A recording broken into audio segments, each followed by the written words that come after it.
C'est une cuisinière bien connue des Limousins, Régine Rossi-Lagorce. Elle nous a reçus chez elle à Marcillac-la-Croisille, où vous le verrez, elle transmet sa passion des bons petits plats à sa fille. Je vous le disais dans les titres, c'est une cuisinière bien connue des Limousins, Régine Rossi-Lagorce.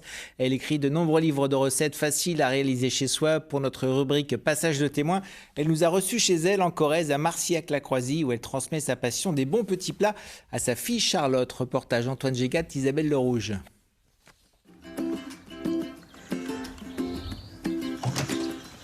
Salut maman. Ah, salut Chacha, t'arrives bien. Tiens. Ah, comme d'hab. Je vais faire mes petites galettes de blé noir. Tu peux t'aider?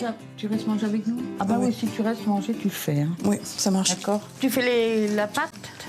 Je fais ce que moi, tu je fais dis de les faire. légumes. J'adore, parce que c'est facile, efficace et simple. Voilà. Et après, Parfait. on peut y mettre ce qu'on veut. Moi, je Les vais préparer des légumes verts pour mettre un peu de fromage. On aime bien le fromage. Nous. Si j'en mets à côté, c'est pas grave. Bah, tu nettoieras. Hein. Si aujourd'hui Régine et Charlotte vivent presque sous le même toit, tel n'a pas toujours été le cas, Charlotte ayant longtemps vécu à l'étranger. Depuis que je suis revenue d'Angleterre, donc il y a 14 ans maintenant, oui, je retrouve qu'on cuisine ensemble, que je regarde, que je vienne chipper des morceaux de fromage. Voilà. Non, puis c'est toute la transmission autour aussi de la qualité des produits, c'est de prendre au marché de saison, pas prendre des tomates au mois de décembre parce que c'est juste impossible, parce qu'il n'y a pas le goût. Puis on y a après au niveau du coût. Tu sais qu'à chaque fois que je cisèle les herbes, je pense au Pépé Hautefort. Je le revois avec son tablier bleu, là, aller chercher les herbes dans le jardin. La cuisine est facile si les produits sont bons. Hein. Si on achète de la... Eh ben, on a la cuisine qu'on peut. Malheureusement, on fait comme on peut. Je peux mettre un peu de... Tu mets ce que tu veux. Tu mets ce que tu veux. Ça, avec les légumes verts, ça va bien se marier. Les voyages de Charlotte l'ont initiée à une cuisine un brin plus exotique que celle de sa maman. J'apprends de Charlotte aussi, hein. C'est ça, c'est vraiment un échange. Et puis c'est vrai que ça donne des variantes qui sont pour moi intéressantes. Quand on est cuisinière, on est curieuse de tout. Et c'est vraiment intéressant. Allez, chamallow, hop.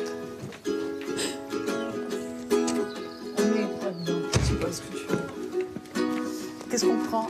Bernard a dit de l'ail des ours. Je l'ai pas vu. Hein. Moi, j'aurais pris un peu de ciboulette, mais bon, tu veux pas. Non, et prends la tige, hein, Charlotte. Parce que Ah, tu veux que je prenne la tige? Bah oui, c'est ça qui est le plus parfumé. Hein. T'en prends 3 ou 4. Comme ça, là? Ouais, et cueille de l'oseille. Mais l'oseille, tu le coupes au ciseau, toi? Bah oui, moi, je suis la flemme. Hein.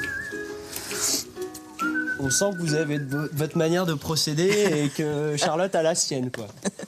Tout à fait. Oh ben ça, c'est en cuisine, hein, c'est la vie. Oui, je suis directive, c'est vrai. J'ai toujours l'impression qu'elle a 10 ans. Quoi. Non, parce que moi, c'est pas mon métier, je sais pas, donc j'écoute. Non, puis moi, après, je la trouve pas directive. Hein. J'écoute ce qu'elle me dit, voilà, je fais, je prends ses conseils, et puis voilà. Pour après pouvoir le refaire tranquille à la maison. Dans sa bibliothèque, Régine conserve de véritables trésors. Tu vois, ça, c'est les livres qu'avait Tata Maria. Ok. Comme ce livre de recettes ayant appartenu à sa grande-tante, publié il y a un siècle. Oui, ils sont importants. Ils sont importants parce qu'au-delà d'avoir des recettes très anciennes, il y a un savoir-faire, un tour de main qui est raconté dans les recettes. C'est ce que j'essaye un peu de faire, moi aussi. Des recettes transmises de mère en fille, ce que Régine appelle un matrimoine, comme les sablés de sa grand-mère. J'ai l'odeur de ces sablés. Alors, quand ils étaient encore tièdes, elle les mettait dans sa boîte en fer. C'était une boîte avec une petite marquise dessus. Voilà. Et j'ai mis très, très longtemps, malgré la recette, j'ai mis très, très longtemps à retrouver le parfum en bouche des sablés de ma grand-mère. Il faudra goûter, ma Charlotte, parce que tu sais qu'on ne peut pas goûter. Imagine que ce soit pas bon, on aurait l'air bête. Hein. Une cuisine savoureuse et généreuse, tout en restant accessible à tout le monde. T'as vu tout ce qu'il y avait comme légumes? J'en ai vraiment assez d'entendre. Je fais de la grande cuisine, je vais dans un grand restaurant. Moi, quand je vais dans un restaurant où je me régale, avec des choses des fois simples, mais je suis heureuse. Voilà. Bon appétit, ma chérie. Bon appétit, merci maman.